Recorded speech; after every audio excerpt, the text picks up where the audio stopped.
A Mother's Nightmare, From Pigsty Abandonment to Path of Forgiveness. Sarah Jenkins was reviewing her work emails while sipping her morning coffee. She worked as a chief accountant at a small accounting firm in Columbus, Ohio. The morning sun streaming through the window illuminated her slightly tired face. The shelves in the room were lined with photos of her and her 8-year-old son, Ethan. "Ethan, time to get up. You'll be late for school," she called out toward the hallway, but there was no response. That's right, Ethan was at her parents' house. Sarah placed her hand on her large belly and thought about the baby that would soon be born. The due date was just 3 weeks away. 3 weeks ago, Sarah had shown signs of premature labor, and her doctor had prescribed complete bed rest. It was impossible to rest while taking care of an 8-year-old son by herself. Her ex-husband, David, had moved to another state after their divorce 3 years ago, and she couldn't expect him to help on a daily basis. "Mom, thank you so much for looking after Ethan for a while." Sarah expressed her gratitude to her mother, Patricia, over the phone. Her parents lived in the suburbs of Columbus and were happy to take care of their grandson, Ethan. However, she had noticed subtle changes in her parents recently. Her mother, in particular, seemed less warm than before and appeared to be rushed, as if chased by something. "Don't worry. You just think about the baby. Leave Ethan to us." Patricia's voice was cheerful, but Sarah was concerned about the sound of slot machines in the background. "Mom, are you at the casino again?" "It's just entertainment, dear. Don't worry, your father and I go once a week. It helps relieve stress." Sarah felt anxious but had no choice but to trust her parents. Since childhood, her parents, especially her father, Robert, had been meticulous and responsible people. He had worked at a bank for 40 years and led a steady life. Even after retirement, he actively participated in community volunteer activities. Her mother, Patricia, a former elementary school teacher, was a warm and caring person. The fact that her parents had started going to the casino more frequently than their once-a-week routine might have been triggered by her father being laid off last year. Though, Sarah thought they would surely take good care of Ethan. On the day her labor started earlier than expected, Sarah hurriedly called an ambulance. After arriving at the hospital, she called her parents. "Mom, I've gone into labor. I just got to the hospital." "Oh my, with still 3 weeks to go. Are you all right?" "The doctor says they're going to do an emergency C-section right away. Tell Ethan that Mommy will see the baby soon." "I understand. Don't worry, we'll take care of Ethan." That night, Sarah gave birth to a little girl. She named her Emily. However, she developed complications after delivery and had to stay in the hospital longer than planned. "Can I talk to Ethan?" Sarah called from her hospital room every day. For the first few days, she was able to enjoy short conversations with Ethan. Hearing her son's voice was a great encouragement for her recovery. "Mommy, I played guitar with Grandpa, and Grandma's cookies were so delicious." Ethan sounded fine. However, after about a week, it became more difficult to get in touch with her parents. The times when they didn't answer the phone increased, and even when they did, the noisy music of a casino was always playing in the background. "Mom, where's Ethan?" "He's out playing with friends right now. I'll have him call you back when he returns."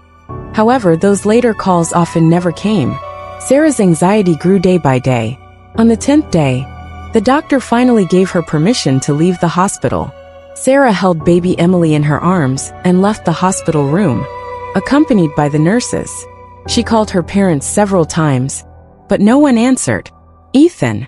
She felt her chest tighten with anxiety. She called a taxi and decided to head to her home first. Maybe her parents had brought Ethan there and were waiting for her.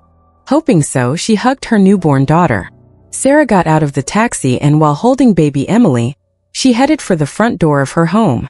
When she unlocked the door and entered, she immediately noticed there was no one there. Silence greeted her, and anxiety spread through her chest. "Ethan? Mom? Dad?" Her voice just echoed in the empty house. She hastily looked around the living room, but there was no sign that Ethan had been staying there. She quickly took out her cell phone and dialed her parents' number again. The phone kept ringing, but there was no answer. What on earth is going on? Feeling her heart pounding, Sarah got back into the taxi with the baby and headed to her parents' house.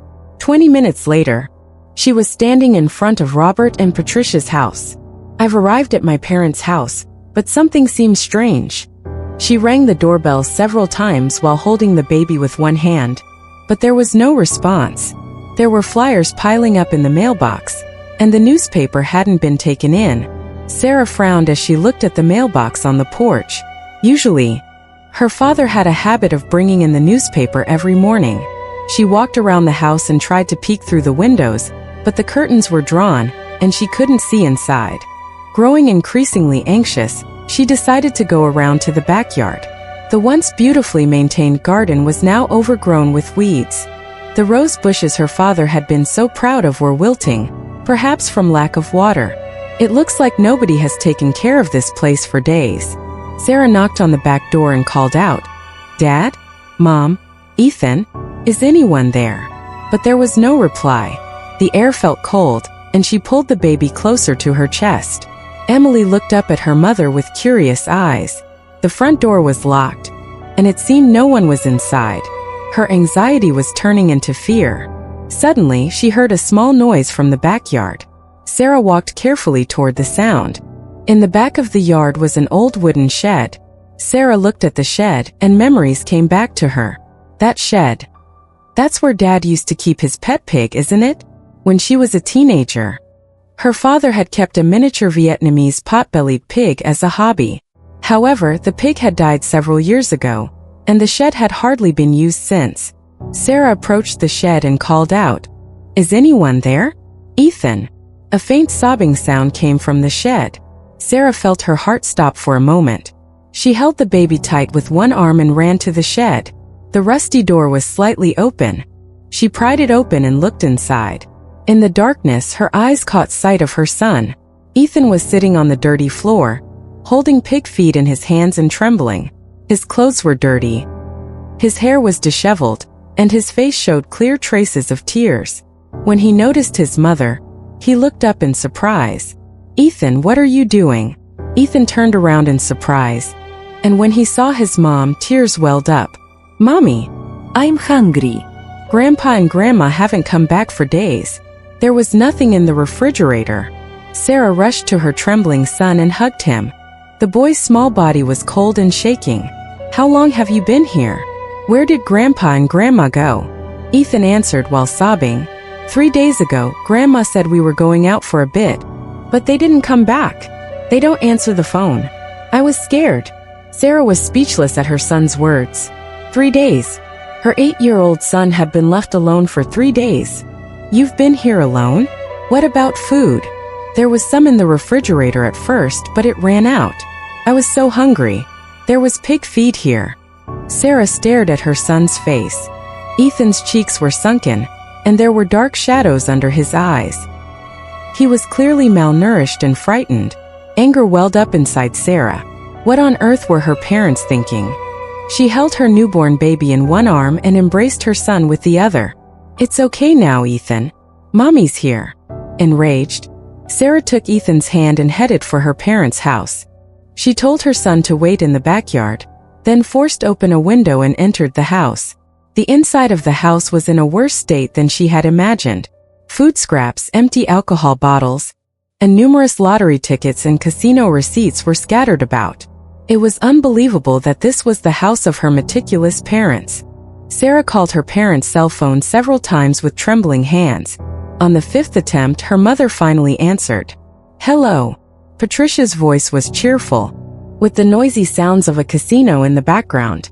"Sarah, I'm busy right now. Let's talk later." Sarah's anger exploded. "I found Ethan eating pig feed in the pig pen. What's going on?" After a brief silence, Patricia responded, "You're exaggerating. There should have been food in the refrigerator. Don't bother me. I'm on a roll right now. The refrigerator is empty. Ethan has been left alone for days." Sarah's voice trembled. "Not that long, probably a day or 2. Oh, the dealer is calling me. I'll call you back later." The call ended, and Sarah was at a loss for words. She was trembling with anger, the sense of responsibility, love for family, and trust that her parents had taught her since childhood. It all felt like it was crumbling away.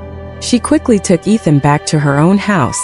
As soon as they arrived, she gave him a warm bath and changed him into clean clothes. She took food from the refrigerator and made a simple meal. Ethan ate hungrily, as if starved for a warm meal. After the meal, Sarah checked her son's body. Fortunately, there were no major injuries, but signs of mild dehydration and malnutrition were evident. "It's okay now, Ethan. Mommy is with you, and here's Emily, your new sister. I'll never let you go through something like that again." Ethan clung to his mother, finally feeling safe enough to break down in tears. Sarah held her son to her chest, stroking his small back, and vowed in her heart she would fight to protect these children, no matter what. She didn't know what had happened to her parents, but for now, the safety of Ethan and Emily was her top priority. That night, after the children had fallen asleep, Sarah sat on the living room sofa and covered her face with both hands. Her parents, people she had respected, loved, and trusted, why had they done this? She would have to seek answers tomorrow, but tonight she was exhausted. After checking on the children's breathing, she finally allowed her tired body to rest. Sunlight streamed through a gap in the curtains, illuminating Sarah's face.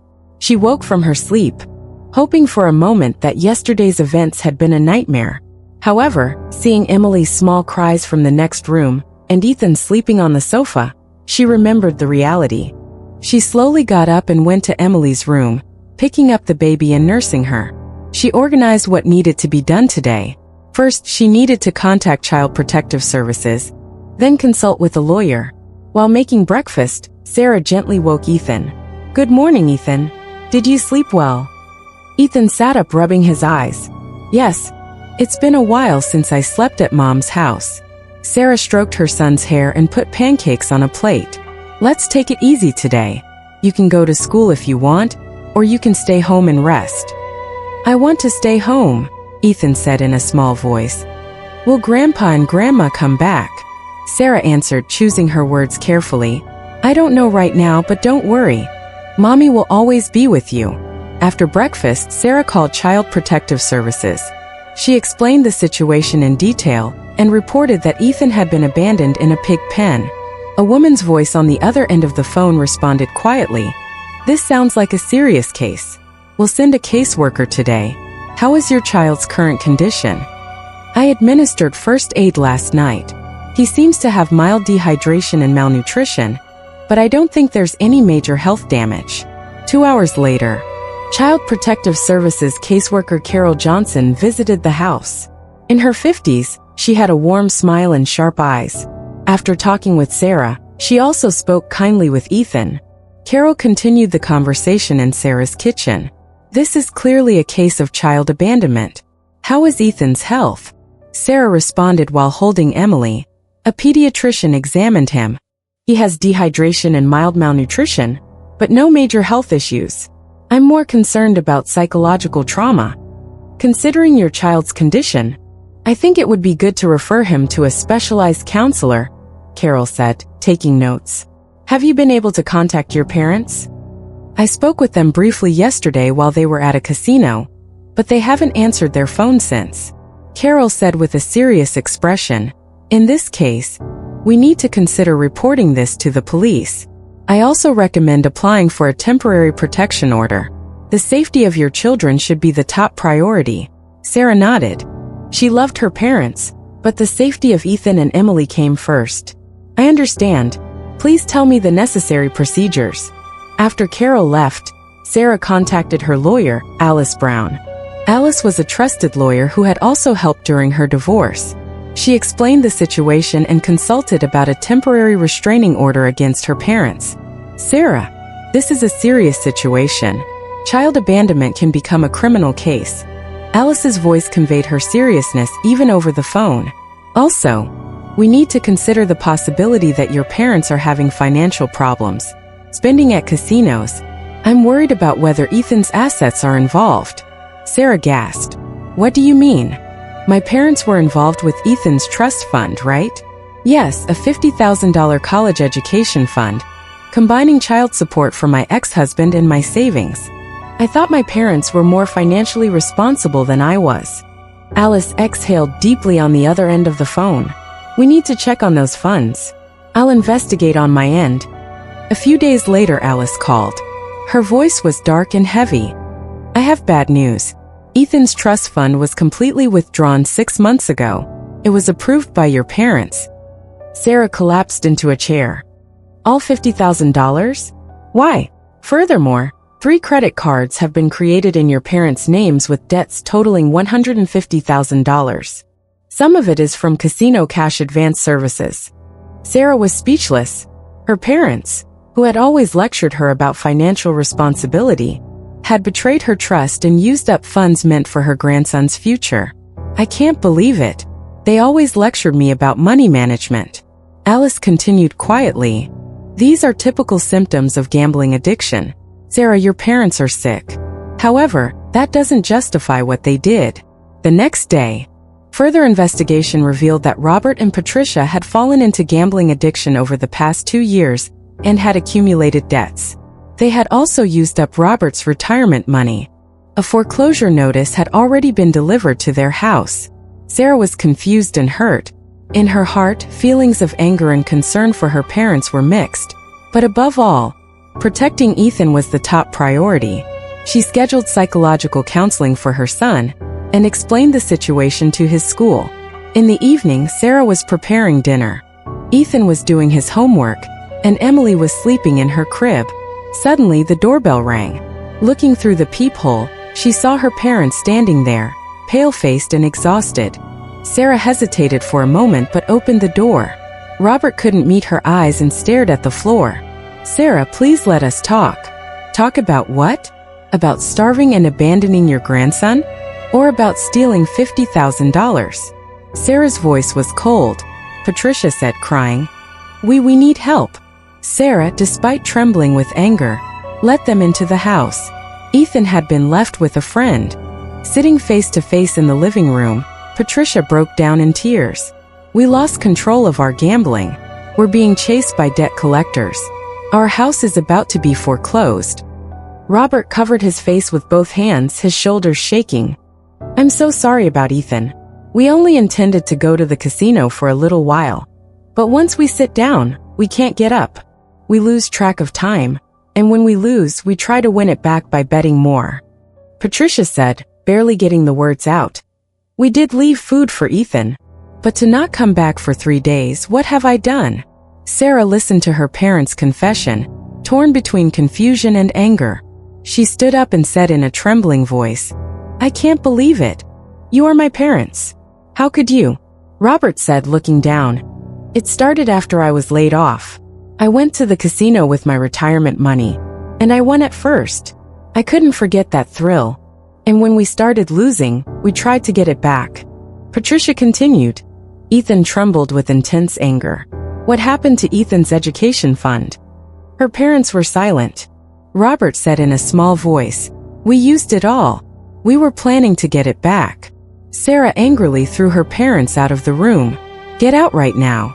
Do you understand how scared Ethan was? He's only 8 years old. You left your own grandson starving in a pig pen, and you say that wasn't our intention."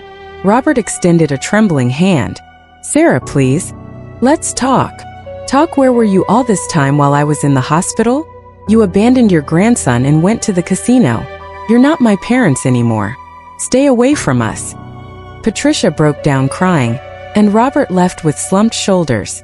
Afterward, Sarah consulted with her lawyer and applied for a temporary restraining order against her parents. At the same time, she was told by the Child Protective Services caseworker that this was a serious case of child abandonment and that criminal charges might be filed. A few weeks later, just before notification from the court arrived, Robert visited Sarah's workplace. He was thinner than before, with deep traces of fatigue on his face. "Daughter, please, we were completely wrong. Patricia and I have been participating in a gambling addiction treatment program since last week. We know we don't deserve to see you or Ethan." He held out a letter with trembling hands. It was an apology letter from Patricia and a certificate of treatment participation from a local addiction counselor. Sarah accepted the letter, but her expression remained stern. Despite being torn by complex emotions, she wouldn't forgive them so easily. "Getting treatment is the least you should do. But trust once lost is not easily regained. The wounds that Ethan and I have received aren't going to heal so easily. Robert nodded and said as he left, I understand. We intend to prove ourselves over time. We don't want to lose you. Sarah would temporarily suspend legal action, but she felt there was still a long road ahead to repair the relationship with her parents. She held Patricia's letter to her chest and gazed out the window. When she got home, Ethan had just returned from school. He was gradually regaining his energy, but he still sometimes woke up from nightmares. Mom, did you have a good day at school? Sarah smiled at her son. Ethan thought for a moment before answering, Yes. But everyone asked me about Grandpa and Grandma. Sarah sat next to her son and put her arm around him. What did you tell them? I said Grandpa and Grandma are sick, and I can't see them for a while. Ethan answered with a serious expression. Sarah stroked her son's head. That's right. Grandpa and Grandma are getting help right now. Will I see them again? There was a light of hope in Ethan's eyes. Sarah exhaled deeply. Someday for sure. But for now, let's do our best, the three of us with Mommy and your sister. That night, after Ethan had gone to bed, Sarah opened Patricia's letter. In it, her mother had written words of deep regret and apology in trembling handwriting. My father, your grandfather, suffered from the same illness. He died leaving the family with huge debts. I had vowed not to repeat the same mistake, but I ended up following the same path. I want to break this chain of illness that spans generations right here. Sarah held the letter to her chest and cried. It was a complex mix of emotions, anger and sadness along with a faint hope. 6 months had passed. In the warm spring sunshine streaming through the window, Sarah sat on the living room sofa looking at the documents in her hand. It was the latest progress report from her parents' addiction counselor. During these 6 months, Sarah had learned much about her parents' gambling addiction and had joined a local gambling addiction family support group. Ethan was receiving psychological counseling and was gradually recovering from his trauma. Emily was growing healthily and could already roll over, and recently she had started sitting up. As Sarah was reading the report, she received a call from the support group leader, Betty. Sarah, are you coming to today's meeting? Betty's warm voice came through the phone. Yes. I plan to after Ethan's school, Sarah responded, marking her calendar. Your parents' story is inspiring everyone, especially the recent report that shows signs of recovery. Sarah looked out the window and took a deep breath. They do seem to be really trying, but addiction is a disease. Betty's voice was kind. Your parents certainly did wrong, but they are suffering too. I know, but it's hard to forgive them, especially when I see Ethan still waking up from nightmares. Forgiveness doesn't mean condoning their actions. It's about freeing yourself, Betty said quietly, for your sake and for Ethan's. After hanging up, Sarah thought deeply. Her parents were indeed trying to change. They had set up a debt repayment plan, moved to a small apartment, and were seriously committed to treatment. Her father had started a part-time job at a local supermarket, and her mother had begun volunteering at an addiction support group. During this time, Sarah received a call from Ethan's teacher. Ethan had been crying at school saying he wanted to see his grandparents. He was drawing a picture of his family during class. The teacher explained his grandparents were included in the picture. He seems to want to see them. That night Sarah talked with Ethan. You want to see Grandpa and Grandma? She asked gently. Ethan nodded. Yes, I was scared, but I wondered if Grandpa and Grandma forgot about me. Sarah hugged her son. They haven't forgotten you.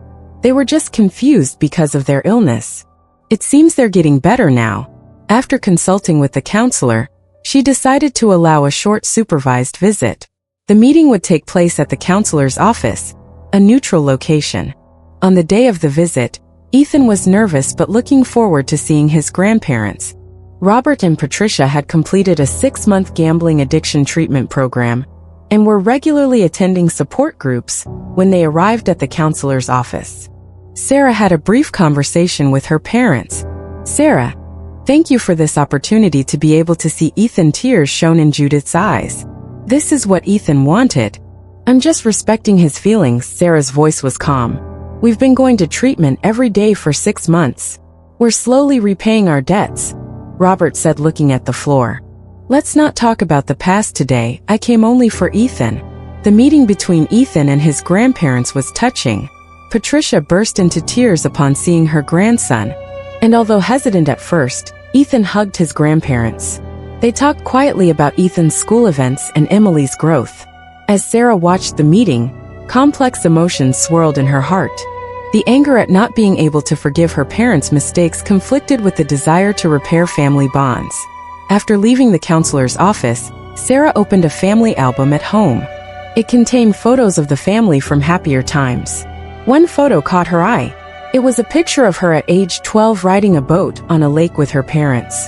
The words from Patricia's letter came to mind. My father, your grandfather, suffered from the same illness. Sarah began to view her parents' actions from a different perspective for the first time.